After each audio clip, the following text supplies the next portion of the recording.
আসসালামু আলাইকুম। পেঁপে ভর্তা এই রেসিপিটা আপনারা খেয়েছেন কি না আমি জানি না। তবে যদি না খেয়ে থাকেন অনুরোধ থাকবে একবার হলেও এভাবে তৈরি করে খেয়ে দেখবেন। এই ভর্তাটা এতটাই মজার হয়।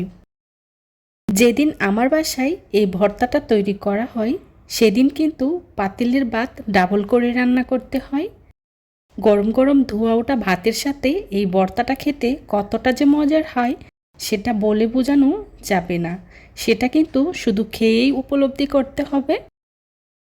আজকের এই দুর্দান্ত স্বাদের পেঁপে ভর্তা তৈরি করার জন্যে এখানে আমি নিয়েছি মাঝারি সাইজের একটি পেঁপে।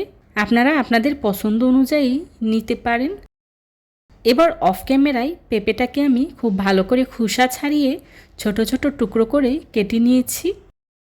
দেখতেই পাচ্ছেন আমি কিভাবে পেঁপেটাকে কেটে নিয়েছি। ছোট ছোট করে কেটে নিয়েছি যাতে করে পেঁপেটা খুব তাড়াতাড়ি সিদ্ধ হয়ে যায়। এবার চুলায় একটি প্যান বসিয়েই পরিমাণ মতো পানি নিয়েছি, তার মধ্যে দিয়ে দিচ্ছি আগে থেকে কেটে রাখা পেঁপেগুলো দেওয়া হয়ে গেলে হাফ চা চামচ লবণ দিয়ে পেঁপেগুলোকে খুব ভালো করে সিদ্ধ করে নেব। আমি বেশ কিছুটা সময় নিয়ে পেঁপেটাকে খুব ভালো করে সিদ্ধ করে নিয়েছি। এবার চুলা থেকে নামিয়ে নিচ্ছি। চুলা থেকে নামিয়ে একটি স্ট্যান্ডারের সাহায্যে পানিটা খুব ভালো করে ঝরিয়ে নিচ্ছি। পেঁপেটাকে আমি খুব ভালো করে পানিটা ঝরিয়ে নিয়েছি আর কিছুটা ঠান্ডা করে নিয়েছি। এ পর্যায়ে নিয়ে নিচ্ছি শিলপাটায়। পেঁপেগুলোকে আমি এখন শিলপাটায় বেটে নিচ্ছি। আপনারা চাইলে কিন্তু ম্যাশারের সাহায্যে ম্যাশ করেও নিতে পারেন, আবার চাইলে ব্লেন্ডারের সাহায্যেও ব্লেন্ড করে নিতে পারেন। আমি শিলপাটায় বেটে নিচ্ছি, কারণ যে কোনো ভর্তা শিলপাটায় বেটে নিলে ভর্তাটা খেতে কিন্তু ভীষণ মজার হয়।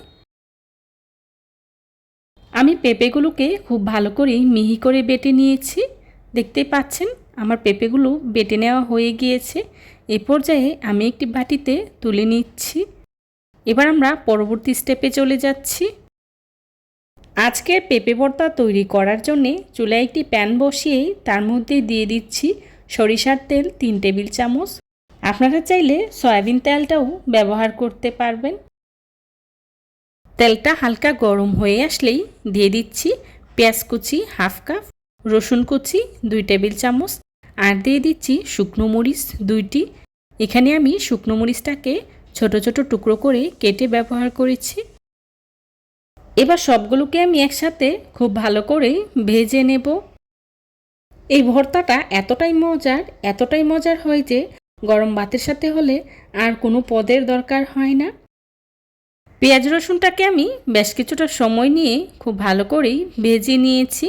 দেখতেই পাচ্ছেন পেঁয়াজ রসুনটাকে আমি হালকা ব্রাউন কালার করেই ভেজে নিয়েছি। এই পর্যায়ে দিয়ে দিচ্ছি আগে থেকে বেটে রাখা পেঁপের মিশ্রণটা দেওয়া হয়ে গেলে খুব ভালো করে নেড়ে পেঁয়াজ রসুনের সাথে মিশিয়ে নিচ্ছি। এবার পেঁপেটাকে আমি খুব ভালো করে ভেজে নেব।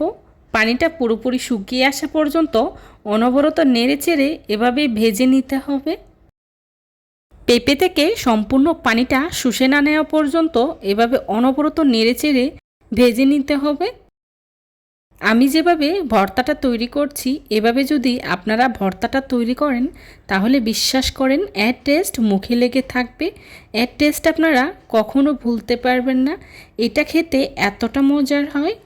আর এই ভর্তাটা তৈরি করতে কিন্তু খুব বেশি উপকরণ লাগে না। অল্প উপকরণেই এই দুর্দান্ত স্বাদের ভর্তাটা তৈরি করে নেওয়া যায়। পানিটা যখন কিছুটা শুকিয়ে আসবে এই পর্যায়ে দিয়ে দিচ্ছি হাফ চা চামচ হলুদের গুঁড়া, হাফ চা চামচ লাল মরিচের গুঁড়া আর দিয়ে দিচ্ছি লবণ হাফ চা চামচ। এখন নেড়ে খুব ভালো করেই মিশিয়ে নিচ্ছি।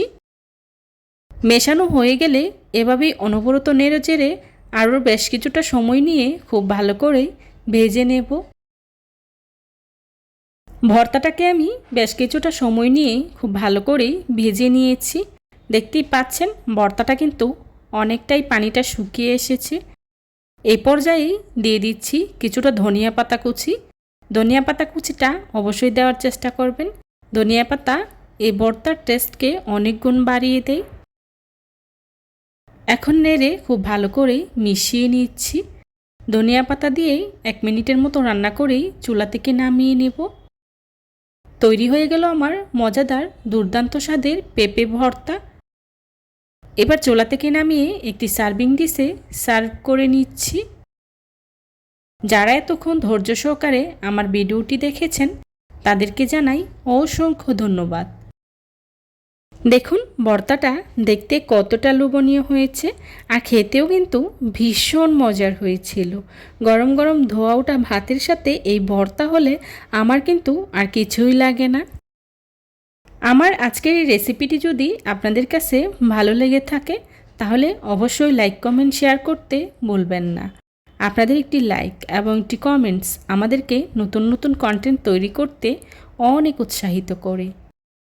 এই ধরনের সব ঘরোয়া এবং মজার মজার রেসিপি পেতে আমার চ্যানেলটি ভিজিট করেই আসবেন প্লিজ। আমার পরবর্তী রেসিপি দেখার আমন্ত্রণ জানিয়ে আজকের মতো এখানেই বিদায় নিচ্ছি। সবাই ভালো থাকবেন, সুস্থ থাকবেন। আল্লাহ হাফিজ। আসসালামু আলাইকুম।